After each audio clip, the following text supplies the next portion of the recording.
Assalamualaikum warahmatullahi wabarakatuh. Perkenalkan, nama saya Niken Ayu, NIM A210180070 dari kelas B. Di sini saya akan menjelaskan materi ekonomi untuk kelas 11 semester dasar, yaitu mengenai pertumbuhan dan pembangunan ekonomi. Apa sih pertumbuhan ekonomi itu? Pertumbuhan ekonomi merupakan perkembangan kegiatan dalam perekonomian yang menyebabkan barang dan jasa yang diproduksi dalam masyarakat bertambah atau meningkat dalam jangka waktu yang panjang. Pertumbuhan ekonomi ini juga dapat dikatakan sebagai proses kenaikan kapasitas produksi suatu perekonomian yang diwujudkan dalam bentuk kenaikan pendapatan nasional. Pertumbuhan ekonomi ini sering disamaartikan dengan pembangunan ekonomi, tetapi perlu diketahui pada dasarnya dua hal tersebut berbeda pengertiannya.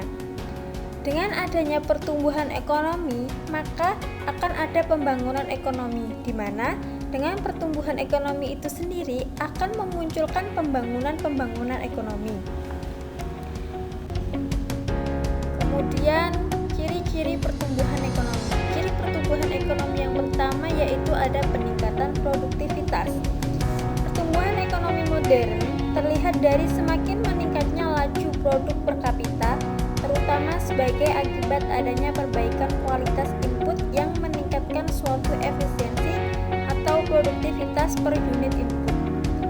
Nah, hal ini bisa kita lihat dari semakin besarnya masukan sumber tenaga kerja dan modal, atau semakin meningkatnya efisiensi atau kedua-duanya. Ciri yang kedua yaitu ada laju perubahan struktural yang tinggi.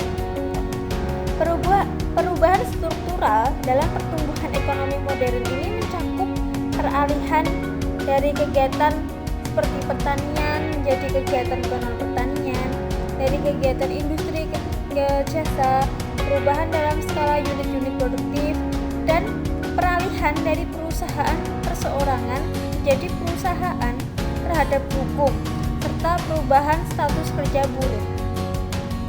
Ciri yang ketiga ada urbanisasi.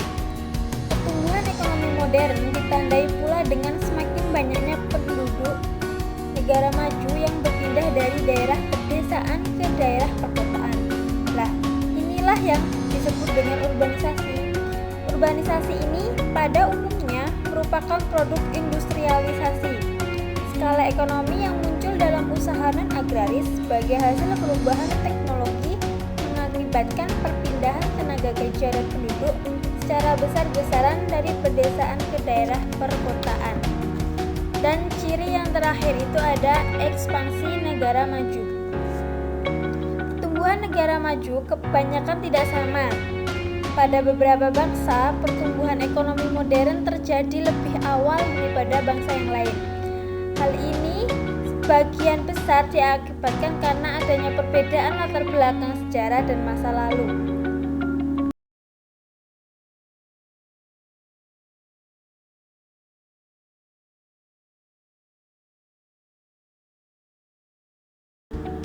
Ya, selanjutnya yaitu mengenai faktor penting yang menentukan pertumbuhan ekonomi. Faktor apa saja sih yang menentukan pertumbuhan ekonomi itu? Kita bahas bersama-sama ya. Yang pertama ada faktor tanah dan kekayaan alam.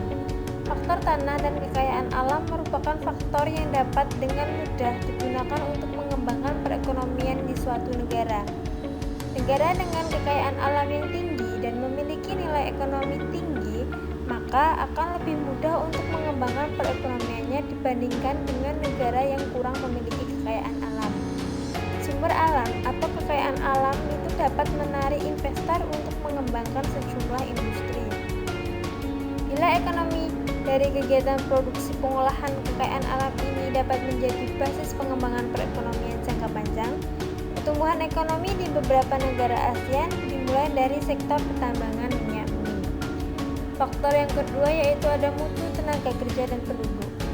Mutu tenaga kerja dan penduduk merupakan salah satu faktor penting yang mempengaruhi laju pertumbuhan ekonomi di suatu negara. Ilmu pengetahuan yang dimiliki oleh tenaga kerja dan penduduk akan mampu meningkatkan produktivitas yang tinggi. Tingkat produksi akan bertambah tinggi. Selain itu, jumlah penduduk juga akan mempengaruhi cakupan pangsa pasar menjadi lebih luas. Jumlah penduduk yang lebih banyak maka akan mendorong meningkatkan sisi permintaan. Peningkatan sisi penawaran juga akan mendorong pengusaha untuk meningkatkan produksinya. Kemudian yang ketiga ada barang modal dan tingkat teknologi.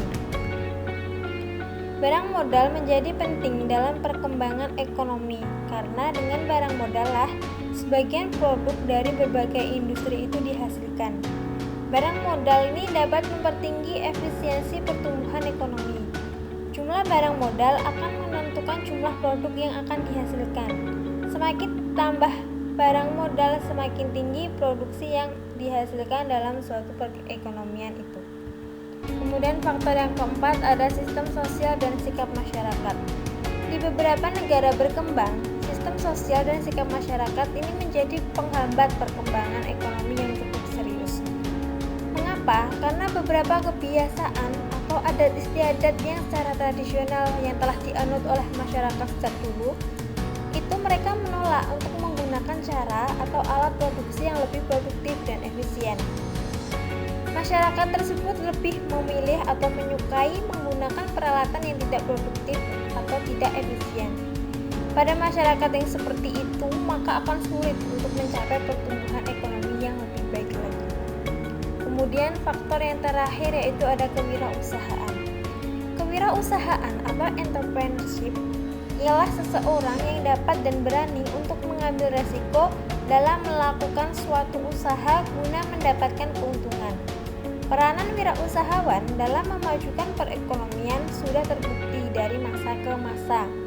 Wirausahawan dalam melakukan investasi akan memperluas kesempatan kerja, meningkatkan output nasional, dan untuk meningkatkan penerimaan negara berupa pajak.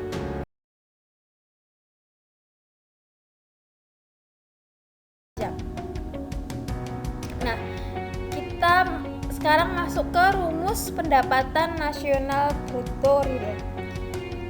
Nah, rumus pendapatan nasional bruto real ini yaitu PNB real TN sama dengan IHT0 dibagi IHTN dikali PNB TN.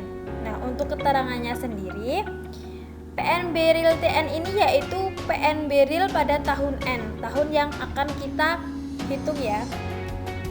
Kemudian IHT0 ini indeks harga pada tahun sebelumnya, dan IHTN indeks harga pada tahun N atau tahun yang akan kita hitung itu. Dan PNBTN ini PNB pada tahun N.